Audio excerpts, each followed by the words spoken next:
Welcome to another episode of On My Sports. And ladies and gentlemen, they didn't let the brothers in the dough. As Magic Johnson becomes part owner of the Washington Commanders. And not only that, fight week. Errol Spence Jr., Terence Crawford. We gonna get into it, but before that happens, ladies and gentlemen, grab a drink, grab a snack, sit back, relax, and let's talk some sports. Keep it locked.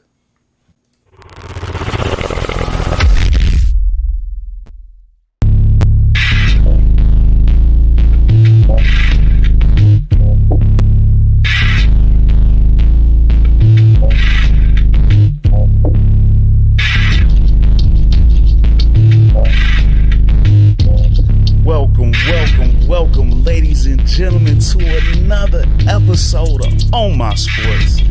Once again, it's your boy, John J, as always, and I got a special guest with me today, ladies and gentlemen, my dog, Money Mike, holla at the people, man. Oh, y'all thought y'all gonna see me again? Hey, it's On My Bull #1. Hey, talking about sports today, we'll be right back, family. You know how we locked in. Yes, sir. I definitely know how we locked in.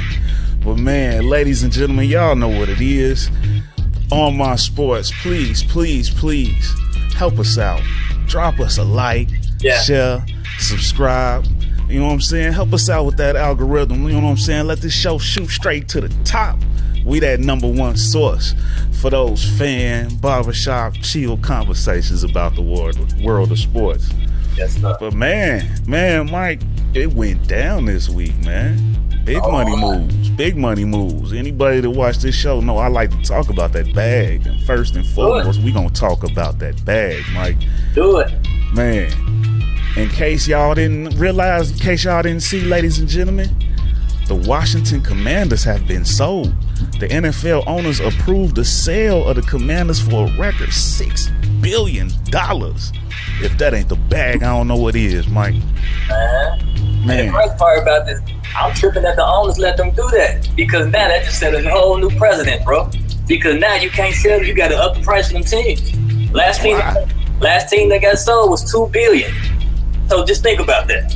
Last team that was sold in the NFL was $2 billion. And I know you got that secret sauce on this one. Tell them about what happened with this. How they let the brothers in the room. You know what I'm saying? Man, on this one right here, we got the main man, the legend, the NBA legend, Earvin Magic Johnson, man, part of that Josh Harris-led group.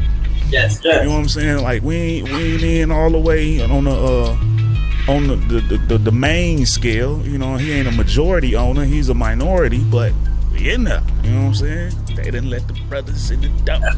You know, there you go.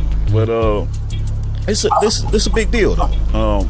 And they say that they're gonna look to change their name. I mean, obviously it's too late for it to happen for this season, but they said they're gonna wash the stink, wash the filter Dan Snyder up off of that organization. So, bro, this guy, the guy that just bought this bought the organization. I just found out he got part owners in the Flyers, the Philadelphia 76ers. I mean, this dude, he has a catalog as far as ownership. He's doing some big things. That's what's up. Yeah. You can say the same about Magic. Magic is up like that because he part owner of the Commanders now, the Dodgers. I think he bought into a WNBA team too. I think he got the Sparks. Yes, sir. Yeah, the Sparks. There you go. So it's up. I mean, big money moves. The Magic Man. So you love to see it, man. I can't wait to see how they move that organization going forward. Hey, like you said, man, they didn't like the old owner. It's time for something new, man. And what else do you do? I've never seen it like this. You don't like somebody and you give them a $6 billion paycheck to leave. I wish I was in a situation somebody would be like that. You can't feel bad for Dan Snyder at all. Oh, he doing real well. I don't like you, but I'm gonna give you $6 billion. Take this with you and get out. I dig it. Yeah. But yeah, he always been like a pain for most people, like just being way too involved with the team and everything like that. So I'll be curious to see how the fans in Washington feel about this. Ladies and gentlemen, if you're watching, if you're a Commanders fan, hop in them comments. Let us know how y'all feel about this sale. And can we talk about unanimous? Unanimous. When the last time you heard all the owners say unanimously they voted this man down? Man, for real. Ain't nobody put up a fight. They like, nobody, he gone. Okay, let's go. Yes. Get him out of here, the old Apollo hook. Get on up out this joint. No, for real. They said, no, everybody said, he gotta go. He gotta go. Let's go. He gotta go.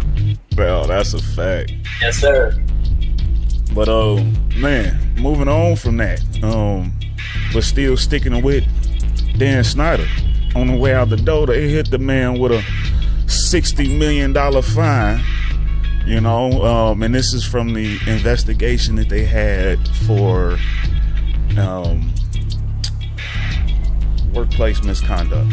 Yes, sir. So $60 million. You know, let's get this on the way out the door. No, but for a $6 billion sale, that $6 million is chump change. That's the taxes on that joint. Oh yeah, I mean, who's really looking at that? I'm not counting pockets. But you know what? Take it. He like take it. I wonder how does that go down? Like, does he like take out the whole 60 and just make it rain? Take it. That's a write-off. That's a write-off. Don't even worry about it. That's a write-off. Y'all go ahead and take it. That's a write-off, bro. He finna go buy a plane worth more. Man, that's a write-off. Nobody even paying no attention to him. Yeah, that's a slap on the wrist after getting that $6 billion. Yeah. Yeah, so it is what it is. Let us know in the comments what y'all think about that $60 million fine. Is it enough? I'm gonna tell you this: you do something wrong, you walk out with $6 billion, you doing good. I don't know what. I feel like that's just the NFL saying, you know what, you sold this for $6 billion, but we're gonna make sure that your take home, you can't say you took home $6 billion. We need our taxes. We need our taxes as you walk out the door. Let's get that. Yeah, I need that. Yeah, that's probably for the lawyer fees and the investigation and all that. Oh yeah. So, moving on from that one, Denzel Mims, the New York Jets. If you ain't paid attention, ladies and gentlemen, New York Jets traded wide receiver Denzel Mims to the Detroit Lions, along with a 2025 7th round pick in exchange for a 2025 conditional 6th round pick from the Lions. How you feel about this trade, Mike? I mean, it was a waste of time, to be honest with you, bro. I mean, he well, you kind of seen the writing on the wall during preseason. You know, when they started picking up all these wide receivers that did the same thing that he did, you knew he was going to be gone. It wasn't even a question about it. And then, you know, he was okay. I think he averaged like 400 yards of catching like last year. He was okay, but no touchdowns. You know what I'm saying? That's like coming to the dinner table and not eating. You just sitting there talking to everybody while everybody else eating. What are you doing? You know, so I think that the Jets have other issues that they need to fix, and this is just a smoking screen for us right now until they fix those other things. Yeah, they were gonna release him. Yeah, they were gonna cut him. So it's a write-off for them. Yeah. On the flip side, for the Lions, they got him along with a pick, which, you know, it's not too bad. Although they probably could have got him for a lot cheaper had they let him get cut and then just signed him outright.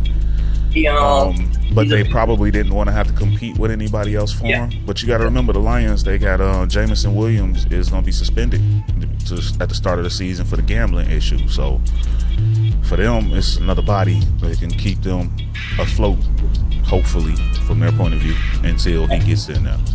And he's good because he's a big wide receiver that can block. Now, if you put him in the right circumstance, the right system, he might work out to be your number one. And like you said, he has the perfect opportunity. He's a big guy. He can block when you run.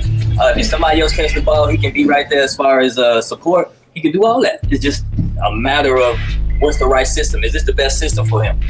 Who knows? He might be the number one receiver this year for everybody. Let's put 12 touchdowns. Let's go. You know what I'm saying? I don't know about all that. I don't think he's going to get close to that. And going there, I think he gonna have to only be like the third receiver.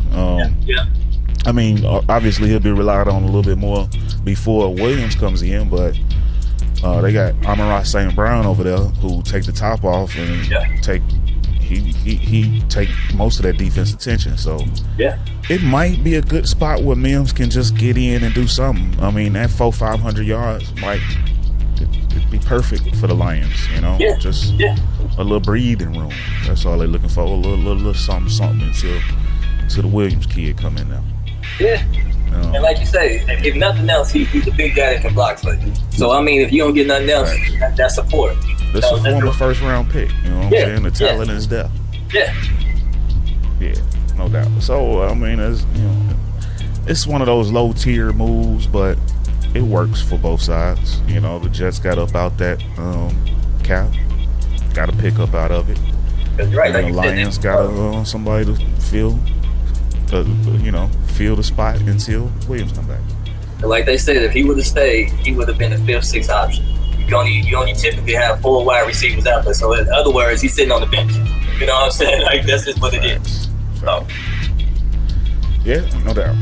Yep. So moving on, that man Saquon, you know, we talked about it last week. You know, that salary caps, or not salary cap, but the deadline for a multi-year extension on the franchise tag passed, and Saquon did not get his deal. And man, he talking about it. You know, they couldn't reach that multi-year agreement, but he say, look, one way to show my worth is to just not play. You know, he said I could say fuck the organization, I could say fuck the team. He said he got a lot to think about. So do you think, Mike, that Saquon is going to hold out? You think he going to miss some games or what? Of course. I mean, at this moment, let's be realistic. That's their number one option as far as running back.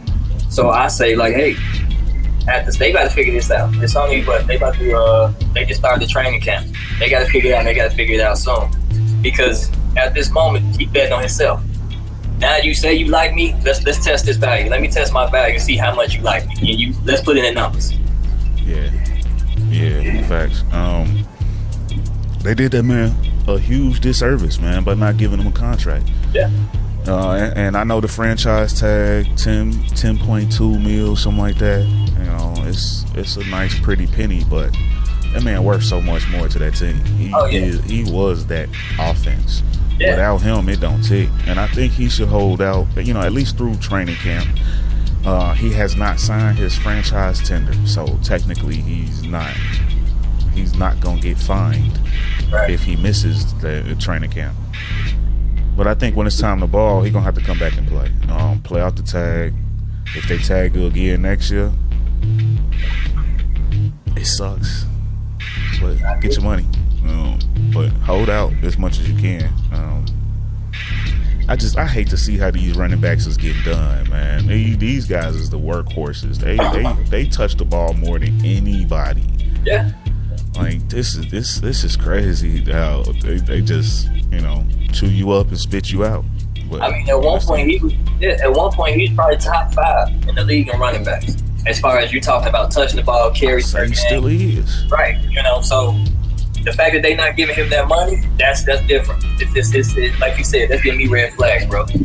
That's giving me red flags. And why you don't want to pay this man? And let's be honest, how long he been with that team? He been with that team a long time. He's the heart and soul of that team. He's the first part of that offense. Everything they build that offense around him. So why you not giving it to him? Because he's your star player. Yeah, he was the bridge between the Eli Manning and Odell years. That's what I'm saying. Yeah. So, yeah, he definitely needs to get his money. He's worth it, I think. Yeah, it's crazy. But I do think he should hold out. Make him sweat. You know. And can we be honest? What is the Giants doing right now without him? I mean, what's the potential? I mean, they might make the playoffs, but if he's not on that team, I doubt it. I don't think they make the playoffs without him. That's what I'm saying. Yeah. They not doing nothing without him. Yeah, I agree. Ladies and gentlemen, get down in those comments. Let us know what y'all think. How do y'all feel about this Saquon situation? Should he hold out, and can they make the playoffs without him? I say no to that one. But let's move on from the world of the NFL and talk about what y'all came to see, ladies and gentlemen. This is it. This is what we're waiting for. If you can come with me to the world of boxing, ladies and gentlemen, put on your imaginary red boxing gloves. Let's just go on back to the days when we had those big time money making fights. Hagler, Hearn, Mayweather, Pacquiao, you know what I'm saying? These big time smash mouth fights. And we got another one. It is official. Fight week is here. Yes, ladies sir. and gentlemen, Errol Spence Jr., Terence Bud Crawford coming up this Saturday, July the 29th. Mike. Hey, Issue, man. Who you got, man? Who you got? Let's get this breakdown. It's here. I ain't gonna say I switch up every day, but I got a lot of people bet me when I tell you my pick. I'm rolling with Errol Spence. I think that his pressure, his mental, as far as how smart he is in the ring, I think that he gonna do it. And if you watch Terence Crawford the last couple of fights, he's been getting hit more than what he usually do. I don't know if that's father time or whatever, but I'm kind of rolling with Spence on this, bro. Who you got? I feel you. And I ain't gonna lie, I was hoping that we can have a difference in the winner, just so we can, go back and forth. But we can go back and forth in a second. But I'm with you. I got Spence. I think EJ is the way bully. EJ gonna go to that body. EJ, he got, to me, a little bit more power, man. And in these workouts, he is looking like an absolute monster. He look even more jacked up. Like, it's crazy. But I ain't taking nothing away from Bud. Like, EJ get hit too. And both of these dudes take a lot of hits. Yeah. I feel like this is gonna be a fight that can go round for round. One round, one guy wins. The next round, the next guy wins. Like, this is, I think, gonna be smash mouth, because both of these are some strategic ass dudes. Like, they gets down. EJ is very strategic in his attacks. He gonna go to that body and wear you down and then go up top. But Bud, I feel like, is a bully, like a pressure bully. And when he smell blood in the water, he's the best at closing. Yeah. So just give me a breakdown. What's your analysis on how this fight, on how it's gonna go? Do you think anybody's gonna get knocked out? I say split decision, Errol Spence. I think it's gonna go to the scorecard. I don't think it's gonna be such a chess match that I don't think somebody gonna really go out of character with this. It's gonna be such a chess match. But I do say this: if you haven't been watching, you haven't been hearing everybody, Terence Crawford usually takes the first 3 to 4 rounds off to try to get you, get the science on you. If he do that against Errol Spence, the fight is over. Because Errol Spence never stops. First through 12, Errol Spence is giving you the same pressure. If he give up the first 4 rounds, that's over. The fight is over unless he gets a knockout. Yeah, I agree. Yeah, you can't do that. And on the flip side, though, on the EJ side, you can't have these lapses in focus like you did in the Ugas fight. Make sure that mouthpiece is locked in. I know you said that it wasn't fitting right after the accident, and I seen the whole the Showtime All Access. I don't know if you've been paying attention to them. That means he thought his teeth fell out. He went and got him a new mold for one. Yeah. So we're gonna see how tight it fits. We can't use that as an excuse, but you can't have those focus laps, because Bud gonna capitalize on that. That shot you took with Ugas, Bud putting you down from that. Oh yeah. I do believe that. So you got to maintain your focus 100% of the time. That's the one thing I got to say about EJ is keep focus. Yeah. And in most corners, they say that that was a knockdown. You look at some people, when Ugas hit him and the ropes have to catch him, some people consider that a knockdown. So it all depends on who you're looking at. But like you said, I was looking at it the other day. Terence Crawford only went the distance 3 times in his career. 3 times out of I think 30 fights. 3 times in his career. 8 somewhere around there. Yeah, it's mid to late 30. I'm sorry about that. But yeah, he only went the distance 3 times in his whole career. And that just goes to show what kind of pedigree this guy is. Now the question is, what defense is he gonna fight him in? What stance? Is he fighting him orthodox, or is he fighting him? Is he fighting him orthodox? Or I can't remember what it is now. I just slipped my mind. Southpaw. Yes, he fighting him orthodox or southpaw. The way that he fights him is gonna let us know what kind of defense or what kind of stance Errol Spence should do. Because if I'm right, orthodox, he gets hit a little bit more, so he switches back to southpaw. So we're gonna have to see which stance he gives, because it gives you a range. They say the difference between the two is which hand you swing with first, which hand you lead with. Orthodox, so that's it. But we gonna have to see, because I ain't putting no money on this, because it's such a 50-50 fight. It's such a 50-50 fight. By definition, this is what a 50-50 fight is. Like, facts. The first full belt champion. The first full belt. Because if we look at it, by old terms, Errol Spence is the undisputed champion. The last champion that did that was 𝓒𝓗 with the first 3. But now, in the last, I want to say 10 years or so, they upgraded the last belt, which Terence Crawford holds. So now we have to see. This going to be the first full belt welterweight champion. So we gonna see. And this ain't like what ESPN used to do. They used to make undisputed champions and all this stuff. This is the real. We gonna find out who's the champion and who's probably the best pound for pound boxer. Is it Spence or is it Crawford? Because the last 3-4 years has been 1 and 2. No, so we gonna see now. Yeah, this the winner of this fight is the guy. I got a question for you. Do you think they do a rematch? I do. I was just talking to one of my boys earlier today about that, and win or lose, whoever wins, the loser is pulling that rematch clause. Yeah. For one, the pride. I don't think that it's gonna be such a one way fight for either. That the second one is gonna be like, no, never mind, I'm good. I think the pride factor is going to make them feel like they won and can do it again and give it another opportunity. But then on top of that, I think the bag, this is a lifetime bag for both guys, especially Bud, because Bud hasn't really been in the top money fights like this. You know what I'm saying? So, yes, hell yes. I think that rematch clause is activated. I think if Spence wins, the only way the rematch happens is if it's at 154. But then at that point, it's not undisputed. This is just for bragging rights.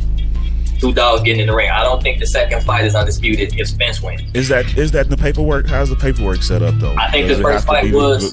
Does the rematch have to be, right, stay there at 47? I think originally they was going to both fight at 154, and then they switched it back just to make sure that they clarify, have a clear undisputed champion.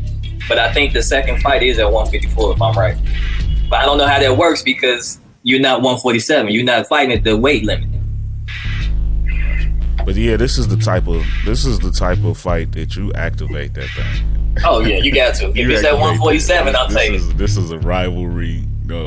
This might be worthy of a trilogy. If say the rematch happens and they split one way the first way, the opposite way the second one. Man, yeah. We got as many Canelo Triple G fights as we got. I'd rather get that with EJ and Bud. Bro, give me a trilogy, and then after the third fight, I'm retired. You should have made enough money in 3 fights to retire. Third fight, I'm retired. I'm done. I done fought this dude 3 times. I'm done. For real. I'm done. Third fight. Yeah, I think this is going to be one of the greatest, though. This is going to be one of the best fights, man. At least out of this era, man. Like the kids ain't really seen no battle like this with the top dogs. They ain't used to this. And both top dogs black, bro. Not trying to make it a race thing, but they don't push African American fights like that. So the fact that you got 2 black dudes at the top of their class that's about to fight and both get the bag, I'm mad. I got to, because y'all can't nobody else do this, and they can't sell it any other way. Nah, for real. Facts. Man, this finna be one of them ones. And let us know what y'all think in them comments, ladies and gentlemen. Who y'all got? Y'all got Bud? Y'all got EJ? But yeah, I'm rocking with the weight bully, man. EJ. Big fish in this boy. Yes, sir.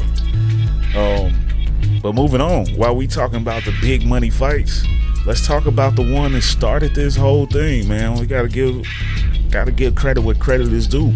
I feel like without this previous fight, this upcoming fight probably wouldn't have got made. So I feel like we need to give our respect for Ryan Garcia and Gervonta Tank Davis. They showed us how to put the big dogs in the ring together. Oh yeah. And man, Ryan Garcia confirmed the reports that De La Hoya put out there that he got $30 million for the Tank fight. He got that bag. They say the fight altogether hit for $100 million. So it's easy to say that Tank got 40 to 50 itself. Oh yeah, they ain't getting 50-50 for that fight. It's not happening. But I tell you this, I take 30 to take a knee. For real. Give me. Good one, bro. Right. Cha-ching. But did you hear? I don't know if you heard. They said there was a mole in the camp that let Tank know, hey, he broke his ribs in training camp. But they didn't want him to stop the fight because it was so hard to make the fight happen. So Tank already knew what to do. But personally, me honest, if he didn't have a broken rib, I think Tank would have knocked him out. I think Tank had started kind of catching him a little bit more easier. The fight had started becoming a little bit more. He kind of caught his speed. Like, okay, he's not as fast as I thought. Give him about another 2 rounds, he would have been on his butt. Yeah, keep it like that. Catching mistakes. But yeah, Tank was making it known that he had a rat in the camp, without a doubt. But man, I just appreciate what that did. That fight gave us probably what's going to end up being the best year in boxing history, in my opinion, potentially. If everything gets done how it's expected. Yeah. We talking about Deontay Wilder versus Joshua. It's a whole lot of fights that's supposed to be on the line now that we thought we would never get. Yeah. Charlo versus, I know we're going to talk about it, but Charlo versus Canelo. Yeah. Undisputed versus undisputed. Ain't nobody fighting like this if they don't take that chance. Yes. And now they seeing the bag that these cats got. Oh, yeah. So let me ask you this, and this is for you, Mike, and the people watching. So get in those comments with y'all response to this question. But between the Ryan Garcia and Tank fight versus the Bud and EJ fight, who you think is gonna have the bigger bag? Like, which fight is gonna have the most viewers? Oh, that's a good question. Because I think it really is, because you can look at it from both sides. Like the Bud and EJ is the boxing purist, the bigger fight. But you gotta say, I'm gonna say it. In my personal opinion, I think Tank can win more. The reason why, because social media is so in on that. Ryan Garcia, outside of a boxer, Ryan Garcia has so many million followers. So on top of that, Tank has so many million followers. So it's not this is for your casuals. I think that Spence versus Crawford is your true boxing fans. I think Ryan them kind of reached out to the casuals. The people that didn't really watch boxing, that's what Tank and Ryan. Now this is for us, the people who love boxing. That's what this one is for. So I personally think that they probably gonna make a little bit more money, a bigger impact in this fight. Yeah, I think I'm gonna have to agree with you, because Tank and Ryan was just are probably the bigger names amongst casuals, the casual fans. Exactly. So I agree with you. That was the point I was getting ready to make. I mean, look at the sponsors. Ryan has so many sponsors, Modelo and Gatorade and all that stuff. You know them; they're household names. You have to really watch boxing to follow Spence. You don't see Spence on commercials. You don't see Terence Crawford on commercials. So unless you know boxing, you don't know who these guys are. I hate to say it, I do, because I'm watching. But you don't know who these guys are outside of boxing.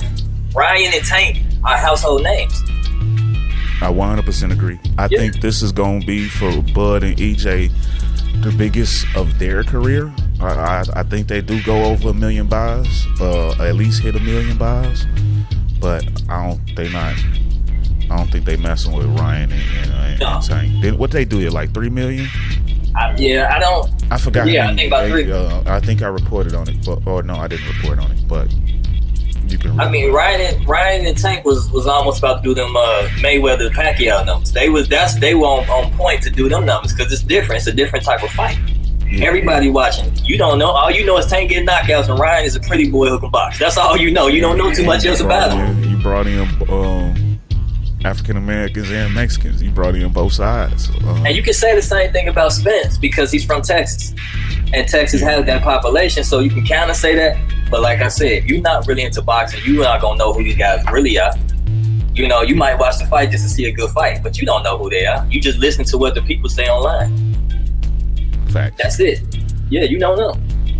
Yeah, so I'm curious to hear from the fans. Let me know in those comments what y'all think. Which fight is gonna generate more revenue between the two? It's a fight I would say the same can apply for the Canelo and Charlo down the line. Oh yeah. Where do you think that one ranks? I think that one is definitely gonna get a lot of buys. Canelo, top, he's box office every time. And Charlo hasn't really had a big fight like this, so it's gonna be the biggest fight of his career. But Canelo can fight one of us and get sold out. Yeah, but I don't think that one tops what Tank and Ryan. No. I think Tank and Ryan is going to end up being the biggest one, at least of this year. Yeah, and that's why they promoted Undisputed versus. Yeah, that's why they promoted Undisputed versus Undisputed, because a lot of people don't know Charlo, so you have to kind of put his accomplishments in front of his name. Yeah, because a lot of people don't know him. Without a doubt, the Bud and the Spence one is the one we've all been waiting for the most. Oh yeah, this is the most anticipated fight in at least a decade. I agree. I've been waiting on this since they first came out. The only thing I don't agree with is Crawford saying, and this is my personal opinion, so y'all let me know in the comments if I'm wrong, but in my personal opinion, Crawford said he's been waiting on Spence for the longest.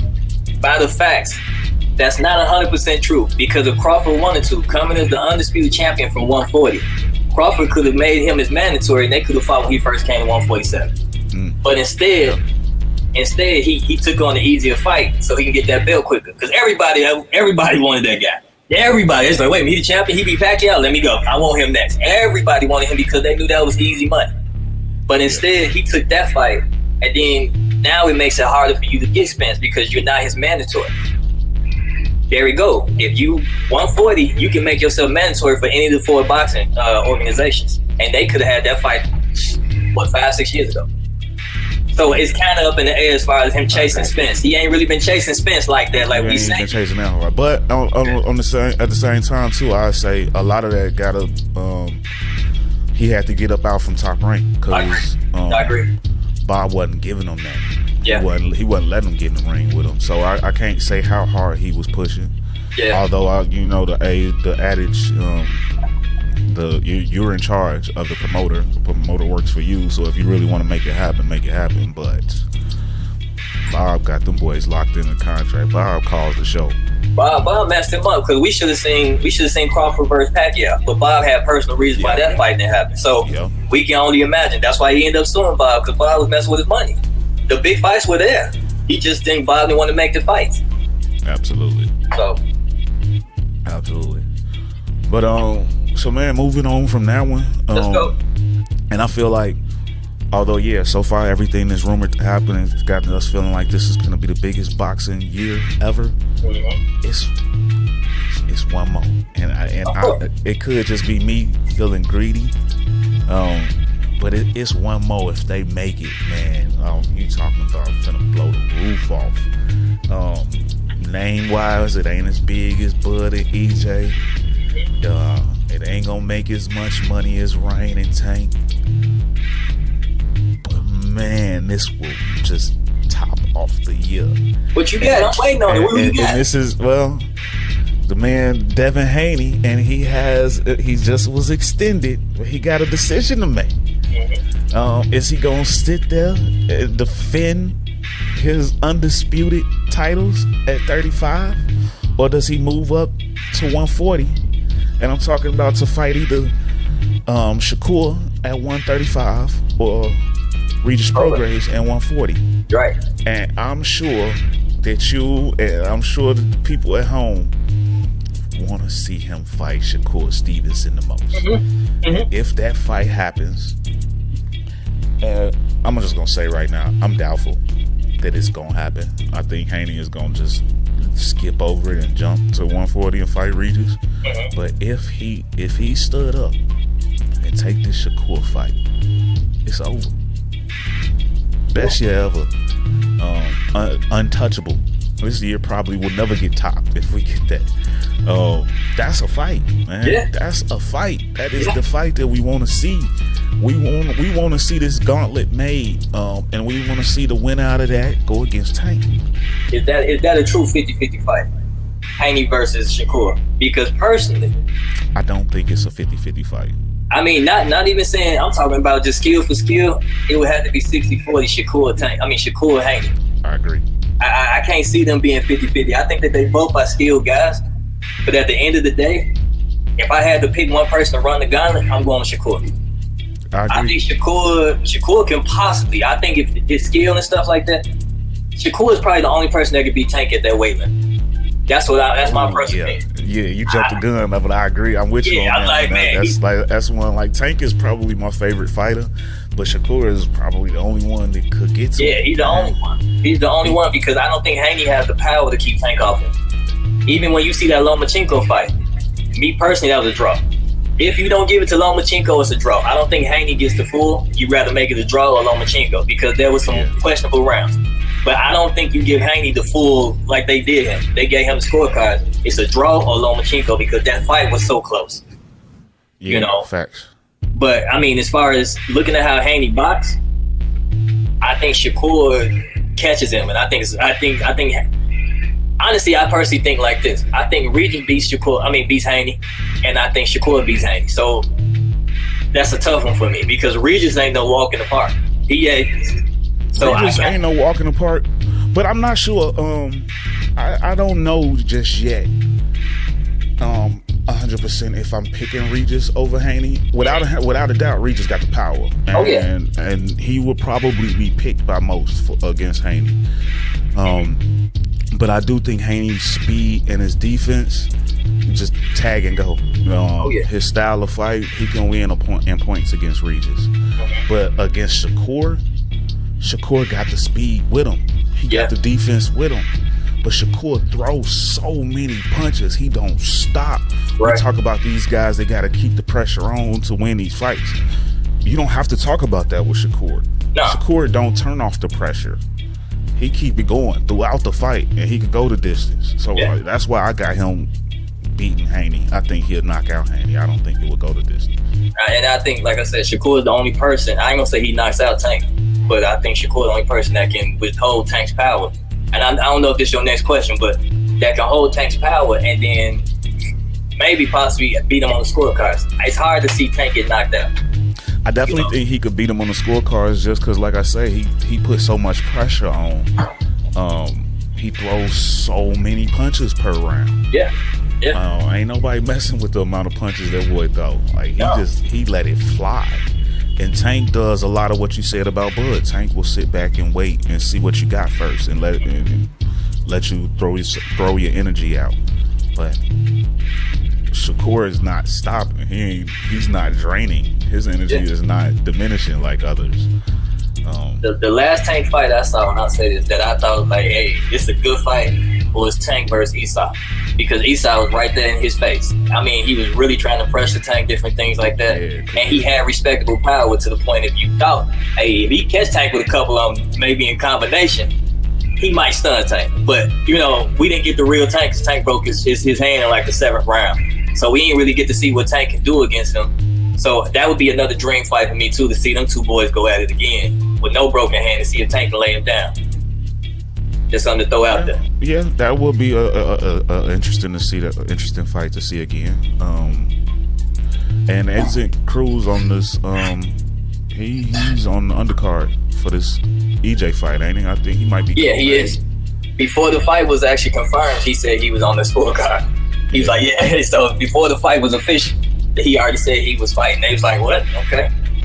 Yeah, so a lot of people will get a chance to see him. This is gonna be good for Cruz. I hope he put his best foot forward. But Cruz, that's the only thing I don't like about Cruz. Cruz, he rejected the Haney fight. I mean, not the Haney. Cruz rejected the Shakur fight. They were supposed to fight next. And now you're hearing that, bro, I don't know if you heard. Now you're hearing that it's supposed to be Shakur versus Lomachenko next. I did hear that. Yeah, so that's gonna be a real test. Because if Shakur dominates Loma, we know he a problem. It's not even a question. If he dominates Loma, it's gonna be a problem for everybody in that division. Yeah, because I think Loma gives everybody a problem. I really think he could.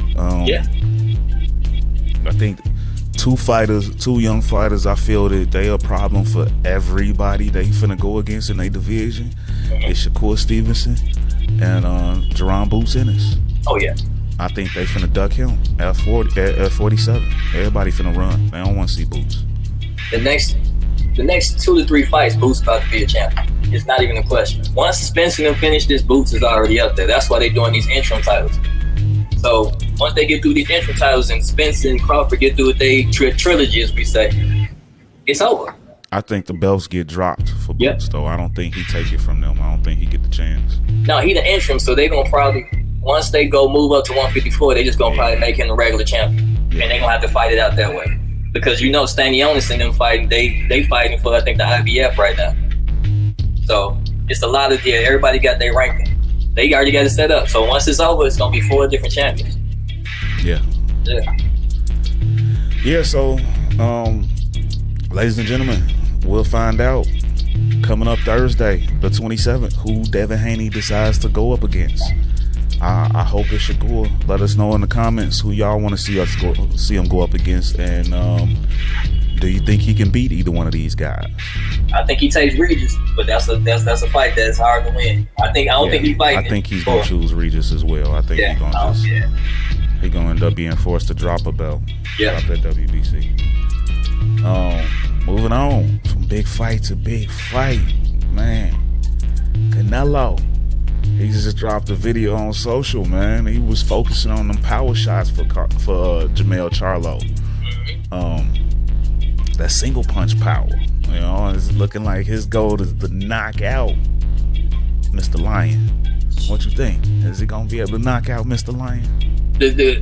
I like the fight. I think that Jermell, I believe it's not Jamal, Jermell. But I believe that I think Jermell is more athletic. So this is one of the fights he's going to have to use his athleticism against Canelo. If he try to fight Canelo head up, it's not going to happen. But if he uses his athleticism, fight him at angles, different things like that, he has a great chance. The only catch to this thing is Canelo been fighting at 168 for at least the last 2 years. You going from 154 to 168, you got to get used to that in the midst of the fight. Sparring is cool, but it ain't like a real fight. So now you got to get used to this new weight. Let's hope he don't get fatigued or anything like that mid-fight or something like that, like we see a lot of guys do that move up. And you're not going up to the next one, you're going 2 up. So let's see what happens. Yeah, that's something everybody ain't talking a lot about. You hearing a lot about can his power translate when he jumps, but the fatigue factor, you just said it. Can his lungs hold up going the distance? We know Canelo can last rounds. But I will say, I think the opposite of what you said, not going head up, I think he do need to go head up and put that pressure on Canelo. Yeah, okay. Kind of what Caleb Plant tried to do but didn't have the power to do. I think if Jermell came with that game plan, he could win because he has way more power than Caleb Plant, I think. Yeah. I think his power does translate, but I think that biggest question, like you said, is do the lungs translate? Can he hold? He ain't fought with that power yet. Can he hold, maintain at that? But I think to get to Canelo, he gonna have to put that pressure on him. He gonna keep that pressure on him. Yeah, he out. Canelo training for this one punch knockout. Keep that pressure on him so he can't get that punch off. But I mean, you gonna be a moving target. You ain't gonna just stand in front of him. No. But what I'm saying is like that Shakur Stevenson type of game plan. That just keep putting it on him. Question: do you think Derrick James is the best trainer for this fight? Yes. His come forward because I think so. You think so? Okay. I think so. You don't? No, I love him. I love Derrick James. I'm just trying to figure it out because that's Derrick James' roadhouse. That come forward, pressure you type fighter. Almost every fighter he has does that. Even if you see Anthony Joshua in his last fight, he was more aggressive. He was in your face a little bit more. And then they know how to cut off the ring. It's all about footwork and cutting off the ring. So they know how to do that. In this fight, like you said, that pressure could be the thing that break this fight. And I don't think Canelo showed us in his last couple fights he's not invincible. He's not invincible. I think Bibb will beat him. You know what I'm saying? So it's not a scenario where he can't be beat or we think that they're gonna give him the scorecard. You just gotta go in there and fight. Show them that you can actually do it. Don't let him get off what he's trying to get off. Just keep moving on. Because if you watch John Ryder, there was a lot of times when they had started exchanging, John Ryder let his hands go, he was catching Canelo. He just didn't do that the whole fight. So if you get somebody that can pressure him, and we see that every fight, once you start letting your hands go outside of Triple G, because Triple G ain't had that. He's not there. He's an older guy. But outside of him, you let your hands go, and in exchange, you're going to catch Canelo. That's not his style. To get right there in the middle of the ring and just broke. He called it Mexican style. That's not his style. To sit there, or not more. To sit there and just fight you in the middle of the ring. They're not going to do that. He's going to try to outbox you. He gonna try to do that and see who power is better. And I personally, I like J-Mel in this fight. I do. I like him in this fight. You picking J-Mel? Oh yeah. You think J-Mel wins? I think J-Mel wins late. And that's only the reason why I say that, because we still got to see how he does late with this weight. If he can do that, then we good. Yeah, I tell you what, I've been going back and forth on that one. I haven't quite decided who I'm picking just yet.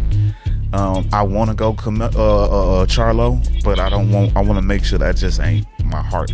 Cause that's all hard. I'm such a huge fan of his. You know what I'm saying? That's all hard for me, bro. I ain't gonna lie to you. That's all hard for me. I definitely don't think that Canelo will knock him out. I definitely don't think Canelo will knock him out. If Canelo wins, it's on points, and you know, it's just in the judge's hands. Oh yeah.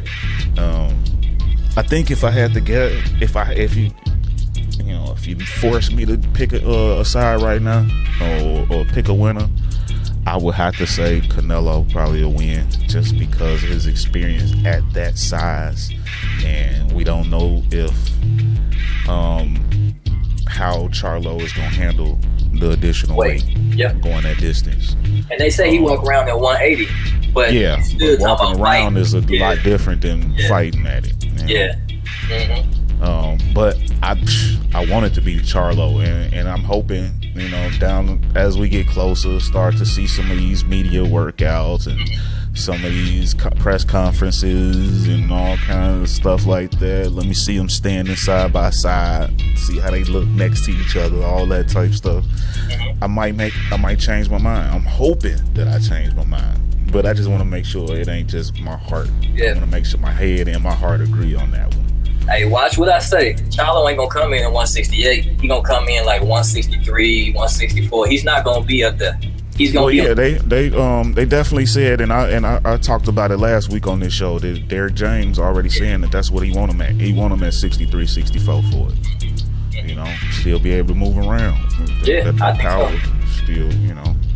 And then that's a good move, because if he like it, he can move up to 160. You only 3 pounds or higher, or you go up to 168. This is a tryout for both sides. Yeah, I think this works for everybody. I think the original plan anyway was going to be EJ moving to 54, Mel to 60, and Maul to 68. But EJ don't care. EJ keep calling out Charlo. He said he can get to work too if the price right. He say depending on what the money look like. Hey, what the money look like? Charlo be ducking it every time. He be like, "No, that's my brother. I ain't gonna fight him." Yeah, but EJ be like, "Man, I fight money right. We can go. What the dollars look like." He said, "Hey, we can fight you. We can go dinner after. Shoot, we can go dinner after with these $1 million in our bank. So we good." For real. I don't know. We gonna see, cause shoot, EJ said he'd do it. You know. EJ, and then we got Undisputed versus Undisputed again. EJ breaking eye sockets. We might not be friends no more. Oh yeah, that's their camp now. Everybody breaking eye sockets. I don't know if you seen Frank. Frank just did. Frank a beast, man, and I hope he get his just due. That's another one who they need to start shining a light on and start fighting, because he in that division with Tank and them. You know, I want to see him fight. Is it Rashid Evans? I think Frank Martin and who's Terence Crawford guy that's in that same weight class. They've been talking a lot about fight. I think it might be Rashid. Keyshawn, yeah. I want to see them fight. I think they could have made that like a co-main event. Yeah. But this fight, and he been woofing at Keyshawn been woofing at Kambosos lately. Well, I mean, I like Keyshawn. He dirty as hell, but I like him. I like him. I like him. He a crafty. He a good fighter. That's gonna be a good fight too, because Kambosos, though, he bring pressure. He's a pressure fighter, so that might be decent.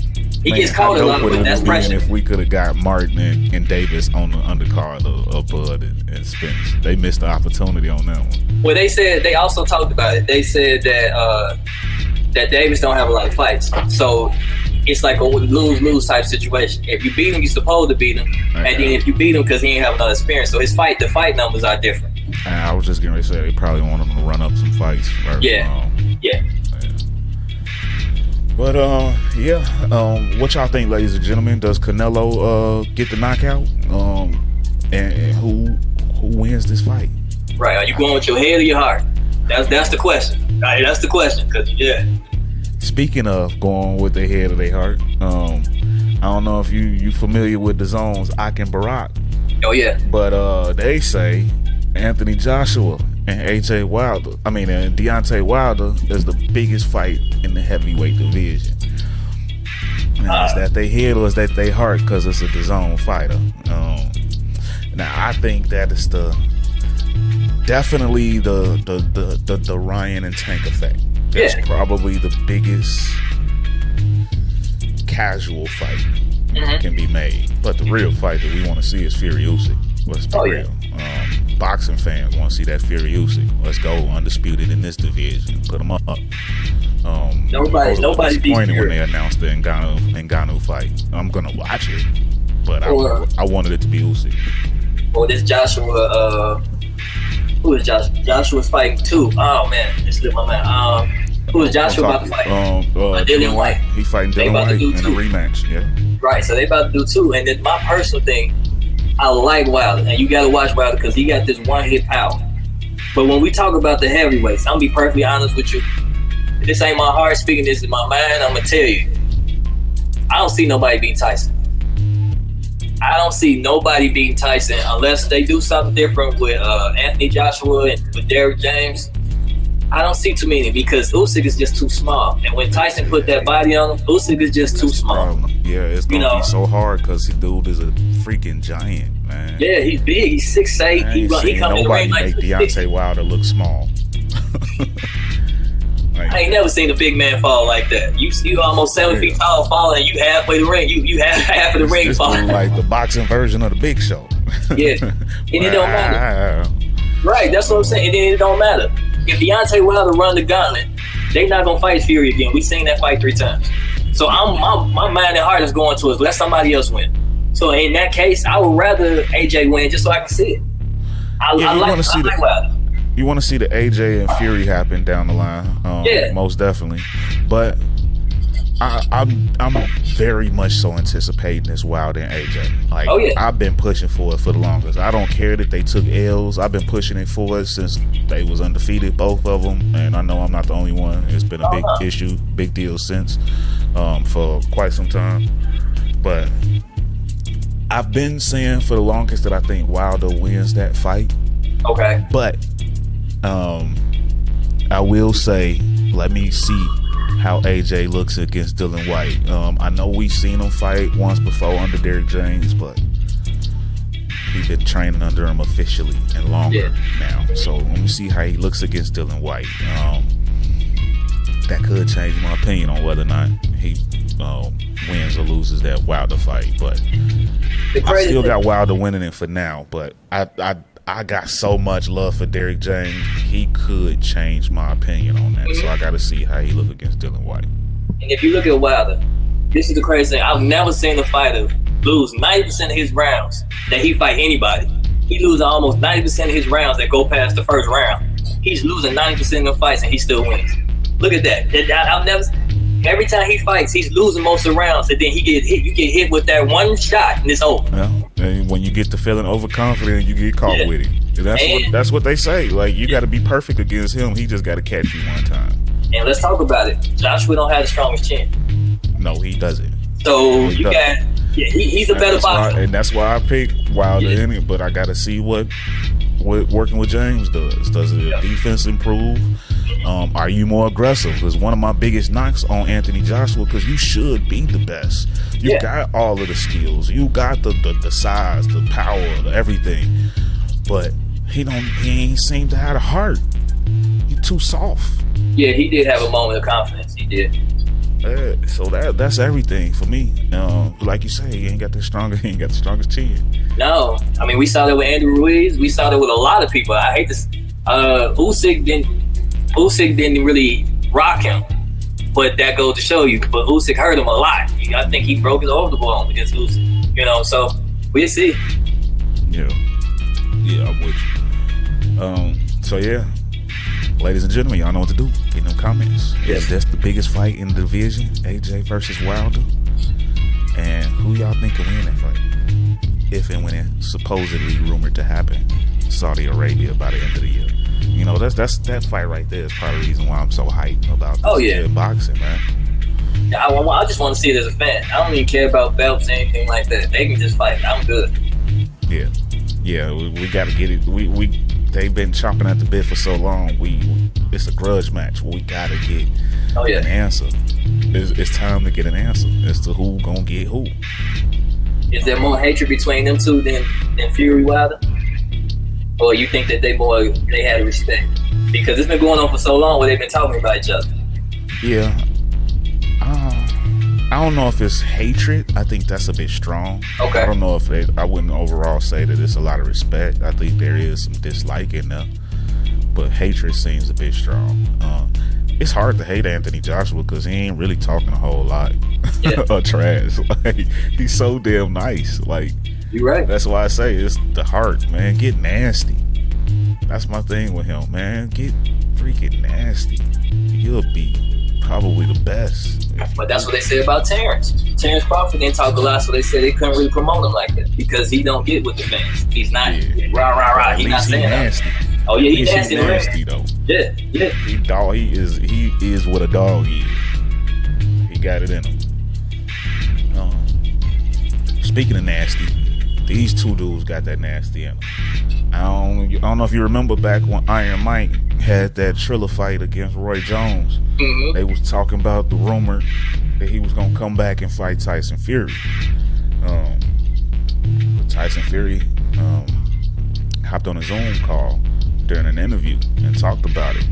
And they say, man, Iron Mike, somebody offered that man $620 million. I think it was in pounds though. It was like $500 million in pounds, which came out to like 620.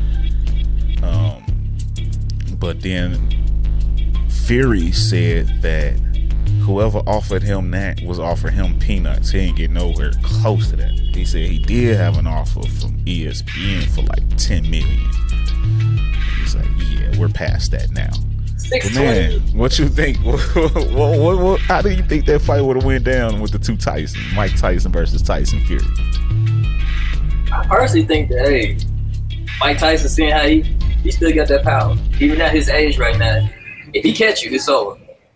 And but I personally think it would be Tyson versus Lewis. With Tyson Fury used their distance, different things like this, and this is not a real boxing match. This is probably gonna be some exhibition, but if they fall for real. Yeah, if they fall for real, it's Fury gonna fight him like Lewis did. He gonna keep that distance. He ain't gonna let Tyson get inside because that's Tyson Roadhouse. It would have been over. And Fury do got a little power to him. It don't look right. Fury don't look like the number one heavyweight in the world, but hey, he hit you. He absolutely got some power. Yeah. Without, you don't get to be out there fighting at 280 pounds without none. Right. But I would have tuned in. I think it would have been fun. But Fury probably would have put it on him. That size is ridiculous. He would have kept him at arm's length. Oh yeah. But that fight would have had to been no more than 3 to 5 rounds max. 3 rounds really. And just let Tyson go at it. 3 rounds, 3 minutes. You saw what happened with him and Roy Jones. They said if anybody bleeding, then that's the end of the fight. First time Tyson hit Roy Jones, he like, am I bleeding? He looked at the ref. He like, am I bleeding? Am I bleeding? Let's stop this right now. But that's crazy. I think that's disrespectful to get one man 620 and get the other man 10. Yeah, that just goes to show how big a name Iron Mike is. People still want to see him and they're going to pay at that 60 back. years old. Something like that. He would have sold that pay-per-view. I believe. But yeah, it would have been fun to see, but it's probably for the best that it didn't happen. I remember Tyson as I've seen him. Yeah, because them last 3-4 fights, he was getting knocked out. So let's remember the glory days. Yeah. So man, moving on, away from the world of boxing. This one right here is in the world of bizarre, but in the NBA world, Mike. Did you see it, man? Dwight Howard is being sued for sexual assault and battery. Hey, what they say? I read the text message, and all you can say is pause. Pause. I mean, but let's be honest. Pause. Let's be honest. We seen if you've been watching the NBA and you've been watching Dwight, he has some suspect moments in the NBA that we've seen. Very suspect. Okay, I got people jumping in the back behind me. Forgive me, but we've seen some very suspect stuff in the NBA that that made me kind of, when this came out, I wasn't shocked. I'm just gonna say it like that. You know what I'm saying? When it came out, it's like, not the white. No, I already knew some stuff like this was going on. It's been rumored. You know what I'm saying? So, but the fact that he is out here like that. Yeah, those text messages were really intense, to say the least. And ladies and gentlemen, for the sake of keeping my YouTube channel from getting flagged, I'm not finna get into detail about what was in those messages. You can look it up for yourself. But go on Twitter. Go on Twitter. Serious business going down in those messages. Go on Twitter. You can find some of these other sites that you can see and check it out for yourself. No, but we say, hey, disclaimer, this is not safe for work type stuff. So don't be looking at it. No, we didn't tell you to do it. You do it at your own risk. What you think, real quick, while we talking about the white? What you think about the white saying that he want to go to the Warriors? Well, it's not happening now. Well, of course, not now. Sure. Because the Warriors ain't a team that's into any type of drama. Right, that's why I ain't even gonna say on no homophobic type stuff, but the drama itself. These is assault and battery allegations, so the Warriors ain't touching that. Nah. But would it have fit beforehand? I think maybe.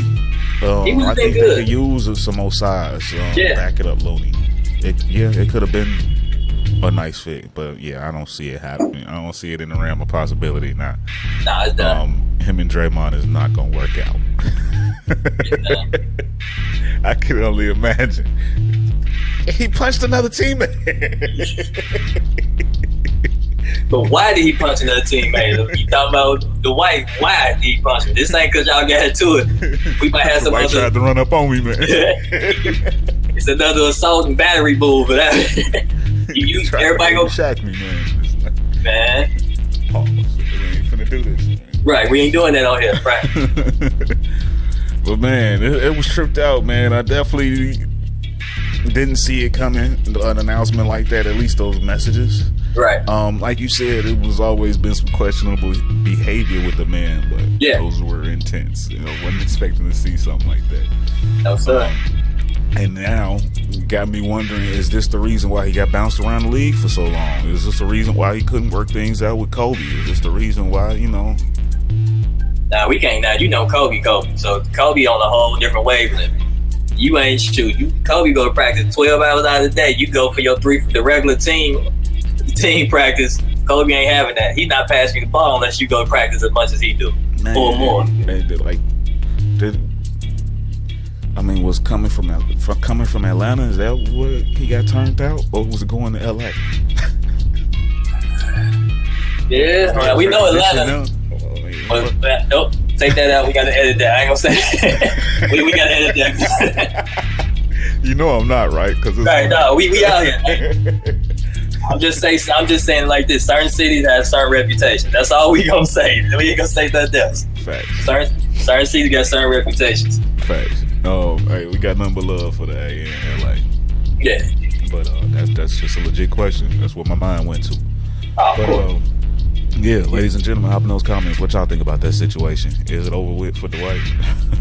He gonna stay in Taiwan. That's all we know. He staying in Taiwan. He ain't come to the NBA. On the phone with all of the pastors right now. We shall see. Yes, sir. I'm glad you mentioned the Warriors. That man Steph. The man Steph came out and gave his opinions on the Jordan Poole, Chris Paul trade. And he said that it was tough losing Jordan Poole, but he admits that he is excited about the team's new dynamic with CP3. What you think about this? Is it gonna work out? Since Steph said that, I'm gonna probably change my mindset. But I've been a person to say that he gonna get traded for the beginning of the season. I didn't think that they would start with Chris Paul as far as with this team. I personally believe that Chris Paul changes up their whole status. They're usually a run and gun type team. Chris Paul's a half court type player. So putting Chris Paul in there, that changes everything. They whole dynamics of who they are. Because Chris Paul is not going to do that. He's a half court type of guy, and they need that. Fourth quarter, you might need to slow the game down. So that's why I see he there. But for what they do, they running guns a whole lot, and that's not Chris Paul. Number two, they just went down on defense. That trade for Jordan. Chris Paul was a horrible defender. But Chris Paul is not playing defense. We heard they call Chris Paul what they call it, a cone. You just walk right past that man. He a practice cone in the game. He's not sticking no defense. So, I mean, Jordan Poole will at least made the attempt. But I knew Jordan Poole was going when he hit that air ball. That's it. You knew he was out because you didn't have too much controversy around your name. Yeah, you had the controversy, but you ain't had a year for them to turn the cheek to it. And now you doing stuff in the game where that's not usually your shot to make. I mean, he's made that shot, but if you're gonna shoot that shot, you gotta make it. That's college. That's everything else. You're gonna shoot the wild shots, you make it or you get on the bench. So we see what's going on. You pay the consequence if you miss it. And what happened? This was a game that they needed. And all he had to do was step up a few more steps, and that would have been in his row house. He could have made that shot, but instead he's shooting almost half court, air ball. Like, you know, that's not what you do in the game, a must-win game. Yeah, you know, take smart shots. I'm with you, and it was a trade that they had to make. Plus that the locker room wasn't good. But Chris Paul changes that whole dynamic. And if they think about starting him, I don't agree with that. I think he definitely needs to come off the bench if you want to use him as a change of pace. Who do you start him over? Because I mean, you put Clay at the 3. What are you doing? You start Clay at the 3. Do you move? So Wiggins come off the bench, or play him as small ball 4? I don't like it. No, you can't do that because you got Draymond there. I don't like it at all. No, Draymond plays center. You can't start CP. No. It throws off everything. He's 6'1", 6'2". He's not playing the 2. And Steph not. Ain't nobody getting stopped in the backcourt. That's what I'm saying. Steph and CP, if you start them together. But there's no way you could do it. It throws off the entire lineup. It does. Everything ugly. Unless you put him in the backcourt. But like you say, when they trying to run a gun and you not running with them, you still have court and everybody up there in their positions. That slows everything down. That team is not built like that. The ball moved at least 5 times before somebody shoot it. Chris Paul still walking. Is everybody running? It's not gonna be. I don't see how it works. And my thing right here is I don't see how everybody is giving the Warriors such a pass. And I like the team that they have, but I don't understand how everybody is giving them such a pass for the moves that they're basically just messed up on when it comes to setting their future up. They had the future set perfect. As far as moving on from Steph and Clay and all of them when the time comes. And now it's over with when them guys is gone. I mean, you had number 2 overall draft pick. You got Jordan Poole. You had Kuminga, who don't even get on the court hardly. Moody, who don't get on the court hardly. They've made some interesting moves, and it has not been working. But thankfully, they had this team that has been there for a while, that's been carrying them through it.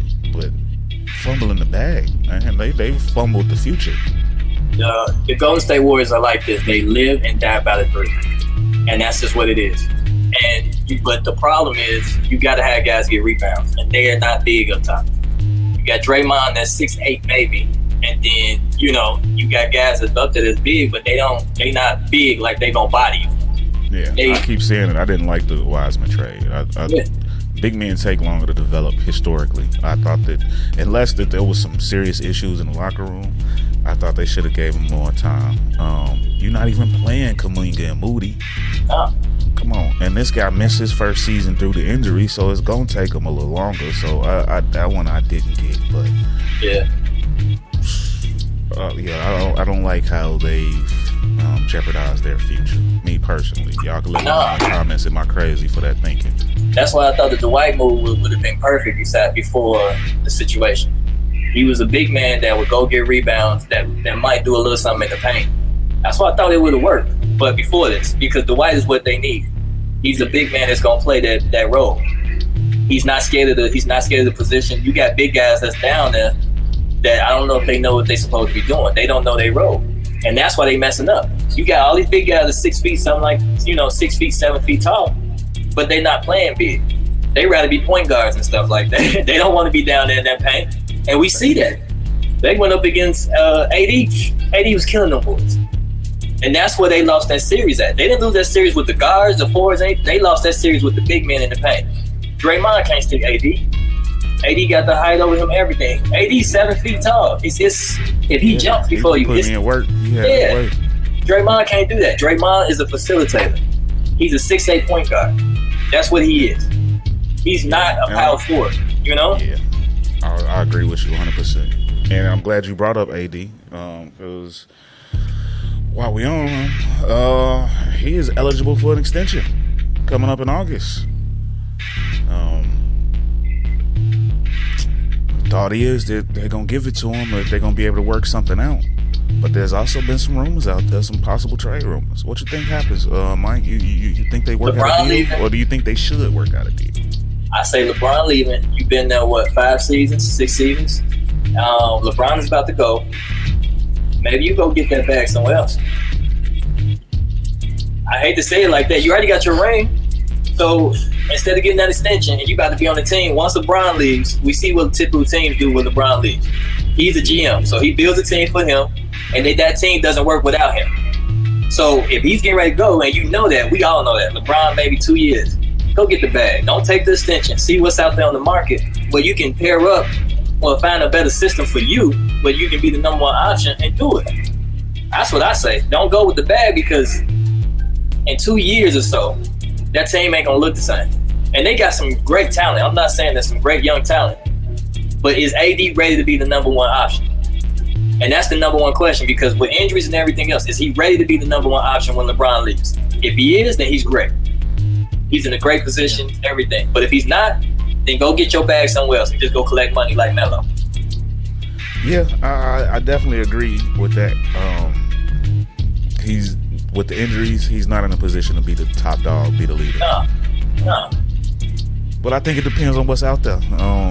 Yeah. I'm with you. I think LeBron is going to be gone after the season. He's going to play with his son.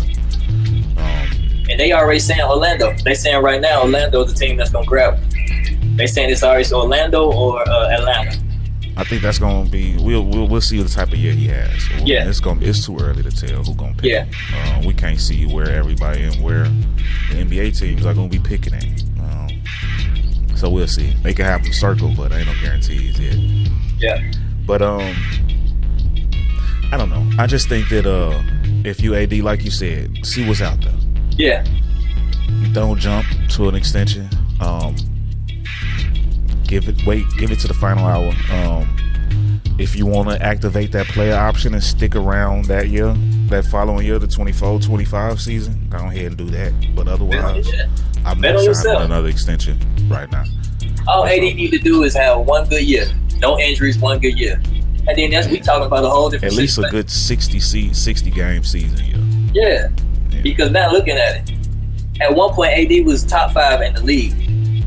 No and injuries. He still is when he played. Yeah, when he played, and he's a game changer. The reason why they won that championship was AD and Dwight Howard. A lot of people sleep on him, but we talk about it. Dwight Howard kind of shut down Nurkic. You know what I'm saying? He played better defense. That's what the Lakers needed this year. They needed that guy that body. They didn't have nobody besides AD. AD can't stick Nurkic, Gordon, all them people. They needed that second body this offseason. Yeah, that's what I'm saying. Some good trades. But LeBron about to be gone. It's going to be a different team, and he got to be ready to be that number one option. And like I said, because the guys, they got a lot of great role players. Not stars, role players.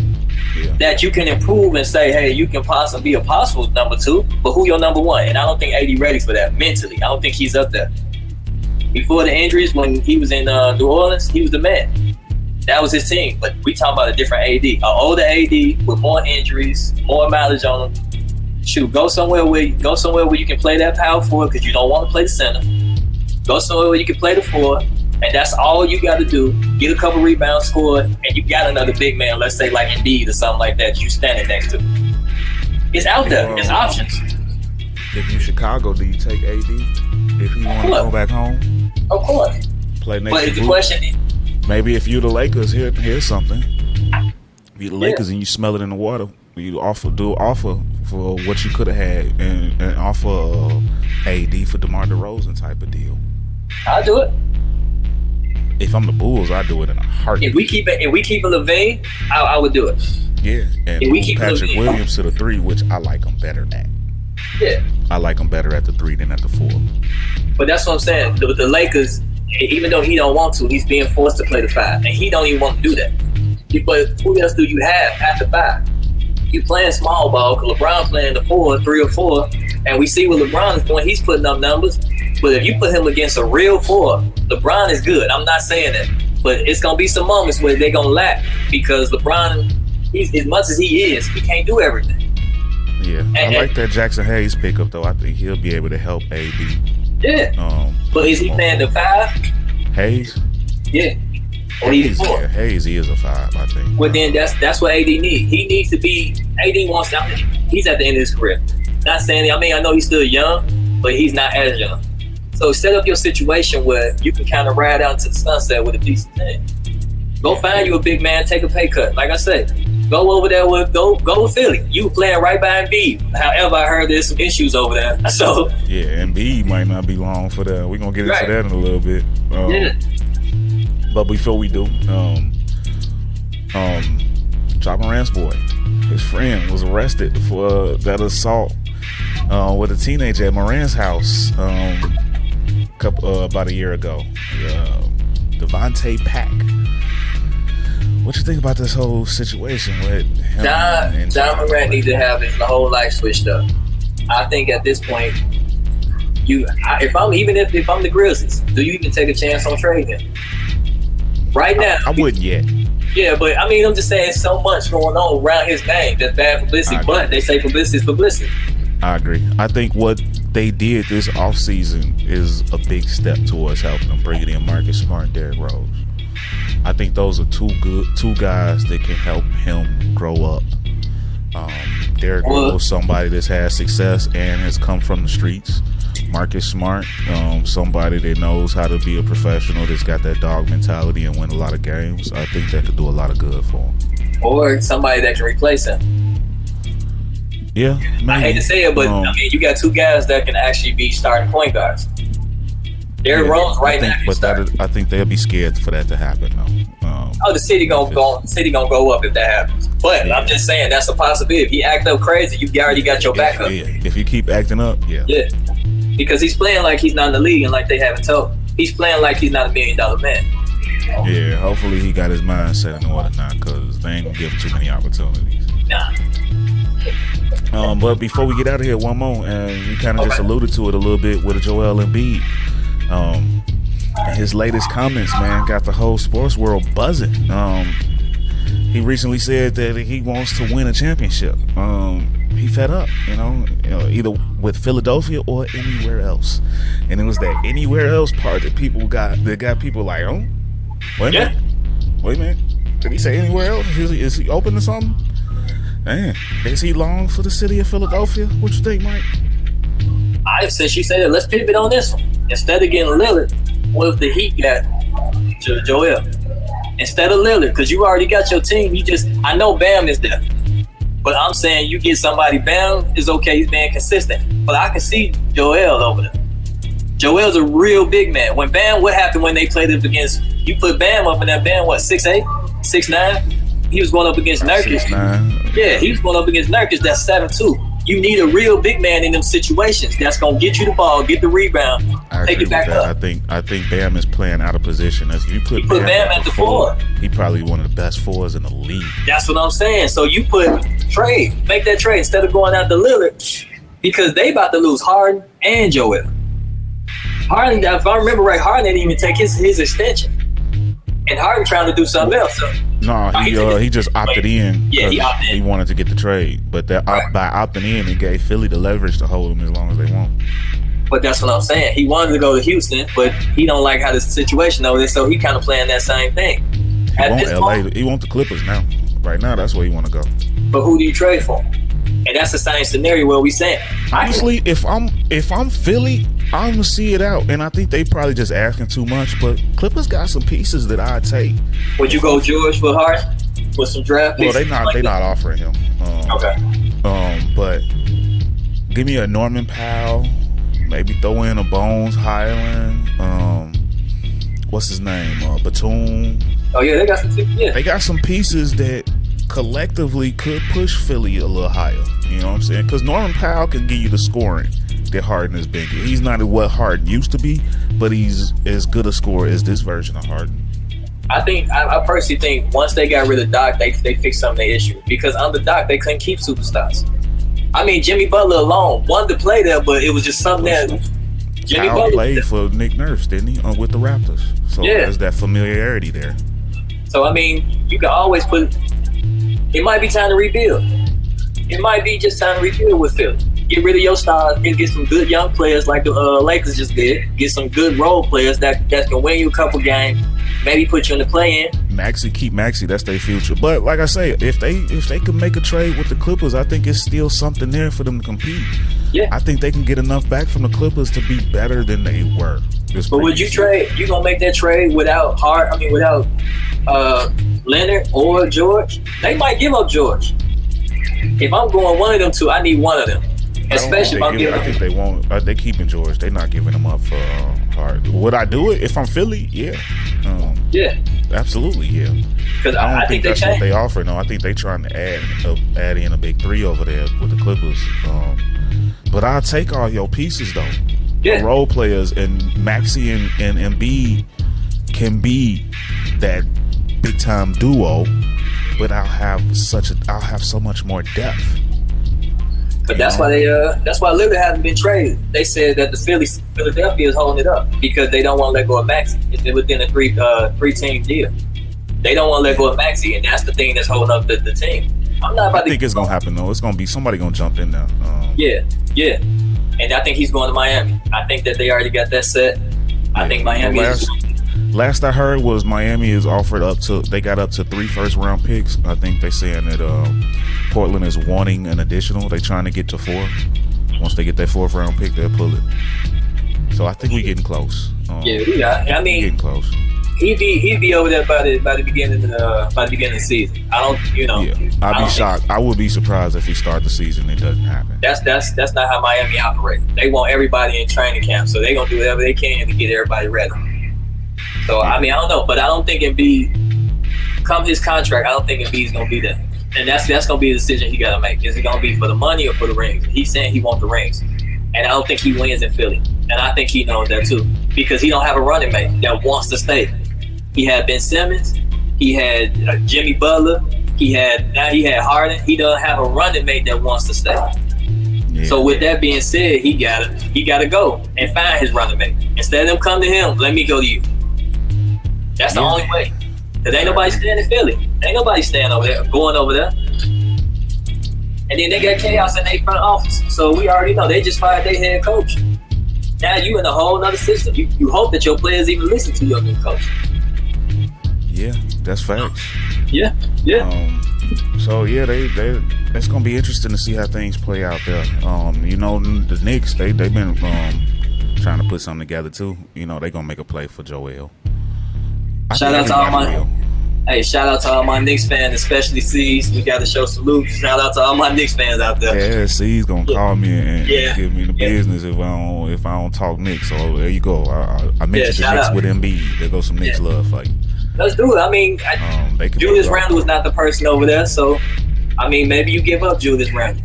Julius Randle been doing all he could over there. I know he's the guy over there, but they not doing it. If for that, you giving up Randle, you giving up RJ. Well, if they take it, you giving up Randle, you giving up RJ. It's almost Mitchell Robinson. But then that's the problem when you do that. Who's your team? Because if they give up everybody to get them, they ask everybody who's the team. Their depth is gone, but I tell you what. For the Knicks, you could pair Embiid and Mitchell. You'll do it and reset the board. Oh yeah. You'll reset the board, and you'll get people to want to come and join. That, So what y'all think? Let me know in those comments. How y'all feel about that? Yes, sir. And if y'all want to see your boy, I'm gonna say if y'all want to see your boy again on here, let us know in the comments. If it works, it works. We'll see what we can do. Facts. Let us know let me know how y'all like this episode and what y'all think about Mike.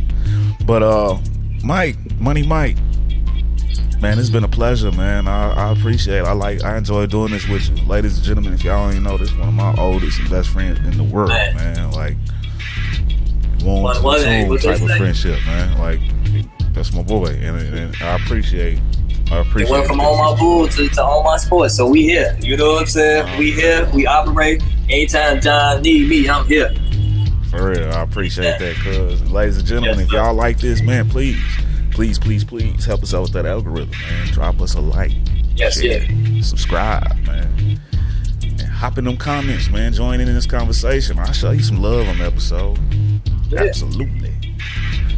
But y'all know what time it is, ladies and gentlemen. It's time to go on and get up out of here. But before we do, from us here on my sports show. Yes. Love you. And we out. Yes. Go.